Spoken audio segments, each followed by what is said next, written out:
嘅底啦，我已經同你加好多次錢啦，你做乜啫？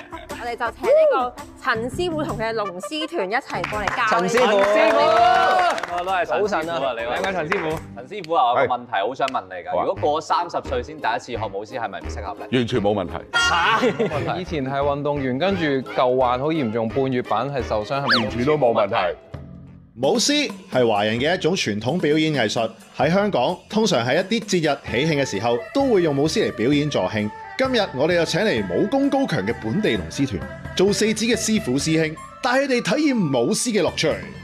陳師傅，咁我想問我哋第一樣嘢要學嘅係咩咧？第一樣嘢就係呢個基本功夫啦，基本功啊，站馬，做一個好似笠住獅頭嘅動作，分你隻腳啦，再聽馬。力從地起啊！喂，呢個要學得好啲啊！做獅頭啊，做獅隻獅頭，嗱呢度獅頭入邊有支棍，揸住啲棍，落去獅頭，跟住咧有個 OK 嘅手勢。OK，我知啊，佢個嘴啊，哇，簡直係犀利。眨眼喺上邊啊！咁有冇人知道做獅尾有啲咩要捧住人條腰。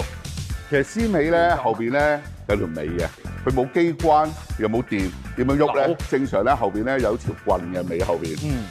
跟住呢隻手就扶住前面條腰啦，呢隻手就揸住後邊嗰支棍嘅獅尾啦，一路喐，係啦，隻手扶住條腰，呢隻手後邊好似揸住個獅尾個支棍，一路喐，喐。你好有潛質，係咯，你個馬好有圍巾。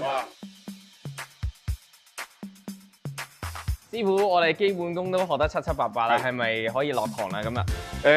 落堂咧就會甜咗頭啦，我哋唔好落堂。哇！好甜啊！小堂，我哋要 fit 啊嘛，咁我哋要攞隻獅頭，獅頭試一試。試一試。舞獅我成日都同任何人講，舞獅其實係一個文劇嚟嘅，用你平時學習嘅嘢，去點樣演繹獅子每一個部分，喜怒哀樂，話俾觀眾啫。獅子係做緊咩動作，開心唔開心，食緊嘢或者其他嘢。太監拉人先啦，跟住試下左右望下嘢，感受下，周圍望下嘢。笑啊！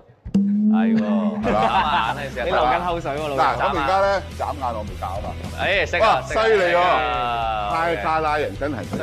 咁我哋試下發威。係隻手少少震嘅，OK，就係佢啦。完全係有神韻啊！小學3年班、4年班嘅時候咧，即係逢禮拜5都會有半個鐘嗰啲課外活動，然後要你報名啊嘛，即係有唔同嘅嘢。我記得我有半個學期係玩過呢個舞獅。哇，好近啊個 GoPro！ 哇，最驚係個 GoPro 啊！分你哋嘅，哇，完全一隻動物啊！所以咧，我而家簡直好似上身咁啊！嗰下，我梗要慢慢要順手翻嚟先，咁又唔使咁唔開心嘅，呢個就好開心。